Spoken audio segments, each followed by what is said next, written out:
Are you the king or queen of perfectionism? And if you are, it's likely that you use this to measure your success and your greatness in life. But I'm here to burst the bubble and maybe change your thoughts around this, because maladaptive perfectionism is actually a defense mechanism. And I happen to be an expert in this area, not only because I work in psychology and psychotherapy, but because I too was once the queen of perfectionism. Let's explore it, what it means for you, and also ways in which you can start to change the maladaptive thought process that you have attached to being the king or queen of perfection. I love talking about this subject. So like I said, maladaptive perfectionism is actually a defense mechanism. You are likely someone who has extremely high standards. In fact, those standards can often be so high that it's very difficult to meet them or very difficult to keep up with yourself. If you're someone who likes to live in the world of perfect, it's also very likely that you live in a world of absolutes and very global thinking. Everything has to be a set standard, and there are very much deep consequences within when these standards are not met. Hopefully this is all sounding quite familiar to you. So when we meet our standards, we reinforce to ourselves our greatness and our success and our worthiness in life. But let's remember that oftentimes if you are living in a world of perfection, you have set the bar so high. And even our best oftentimes isn't good enough as we shift the bar higher and higher. I can always do better. There's always something else that I can find within this action or this task that I'm doing that I could have just done better. And even when people tell you how amazing it is, you might still say, yeah, but. There's always a yeah, but. There's always I could have did this. You can never fully accept that what you have done is perfect enough. So what happens when we exhaust ourselves with our extreme high levels of expectations and we start to not meet them, or we feel that our best is not good enough?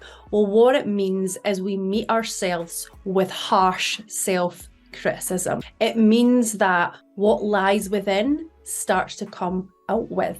So we start to talk in ways that are very negative towards ourselves, very critical towards ourselves. We start to notice that our self-esteem is lowered. And in fact, what we're actually doing is we're living our life based on condition. Our self-esteem is measured by the condition of our perfectionism. When we meet the expectation, we're a 10, sometimes a 9, because some of us can't ever get beyond that bar. But when we don't meet that expectation, we're a big fat 0, and we really beat ourselves up for it. Because ultimately what perfectionism is really linked to is fear. The fear of judgment, the fear of what other people around us are going to think. Oftentimes the fear of what we think about ourselves, which is a hard one to swallow. And it is very much attached to shame and guilt when we cannot make our extremely high standards. And so those feelings of not being worthy, of not being good enough, of being a failure, of being shameful, of being a fraud, start to come to the surface for us. And it can cause complete chaos in our life. One, because of the burnout of trying to be this super perfect person all the time. And two, because oftentimes we end up not meeting our expectations because we are acting like we are superhuman. And we have to remember that we are imperfectly perfect, and not one of us can be perfect all the time. And that is just basic psychology. And when I think of this process, and I can feel in my head how tiring it feels, because this used to be me in every aspect of my life, in how I ran my business, which I thought was an asset, in how I acted as a mother, as a partner, as a human being in general. Everything had to be perfect. My hair, how I looked, my makeup, my business had to be better than perfect. I had to meet my own expectations. When I became a mother, I had to become super mum. And in all honesty, I nearly ended up in a box because of my perfectionism. And I smile now because I broke free from it, but it was hard work.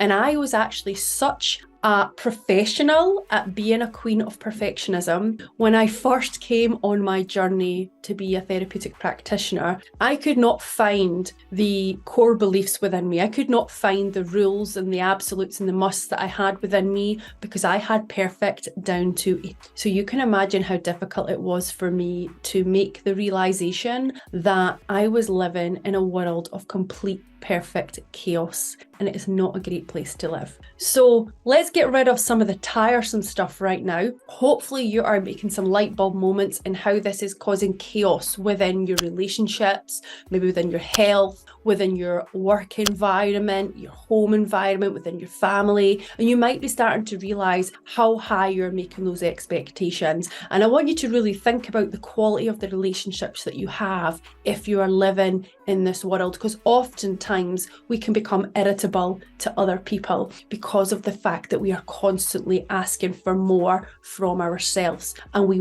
are really operating from a place of deep insecurity.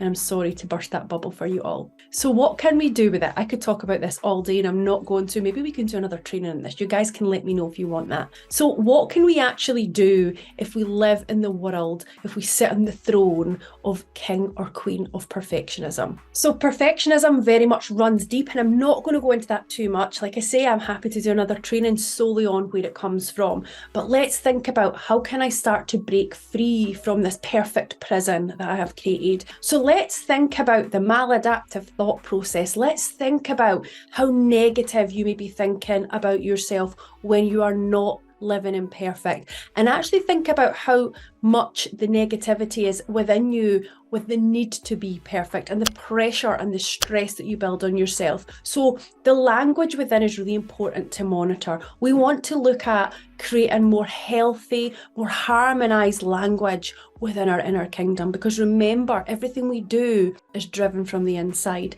So if we create a healthy ecosystem within, we can create a healthy ecosystem out with in the inner kingdom. So what questions can I ask myself? Well, first of all, let's explore what standards am I actually trying to meet here? And more importantly, whose standards am I trying to meet? Because like I say, I'm not going to go into this in depth in this training, but it's oftentimes always deep rooted. So whose standards am I meeting? Am I trying to meet a parent, a teacher, friendship circle, an old boss? Am I trying to meet the standards that someone else created that I am still living in? I like to call this living in the house of where the belief was born. Again, not going to go into that in this video, but whose standards am I actually trying to follow? Because again, it's never really about your own standards. It's about standards that have been built in within us. Ask yourself, who do I become when I step in full throttle, full king or queen of perfection? Who do I become? Whose shoes am I actually walking in? Which version of me is coming out right now? Because oftentimes it's not the king or queen, because kings and queens, the authentic self doesn't live in perfectionism. They live in acceptance of imperfectly perfect. They can fail forward. So it means oftentimes we're living in a version of our prince and princess, aka a teenager or a child. And again, I want you to go back to that question. When I live in this state, who am I in this state? How does it affect the rest of my life? What are the costs of living in perfect, particularly for myself and the health of my mind body? I said before, it's all about fear. So ask yourself, who am I really afraid of here? Who am I afraid of being by letting go and by lowering these standards?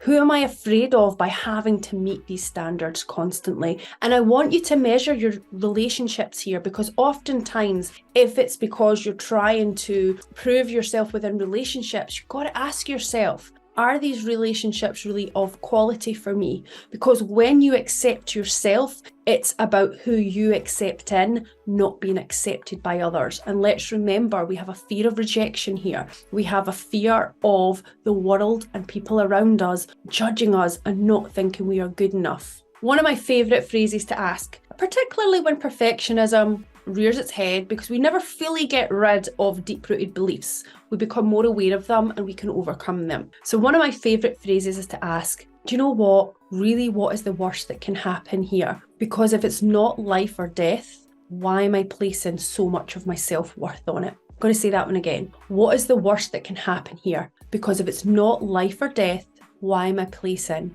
so much of my worth on this? I talked about failing forward a moment ago, and that's about learning that we can make mistakes. We can maybe, not quite get to the deadline or to the goal marker or the intention that we had, but we can learn from that mistake. We can learn from that failure. I like to call that failing forward. So in every situation when you're doing something, ask yourself, what am I learning here? Am I seeking approval and I need to work more on my self-acceptance? Or is it okay that my best is enough? And I'm talking a lot about languaging, and as you all know, I am a huge fan of affirming to ourselves what we really need in life and reprogramming that maladaptive thought process. So again, start to tell yourself that you can accept that your best is enough, that you can accept even when you don't make the grade, that you are enough,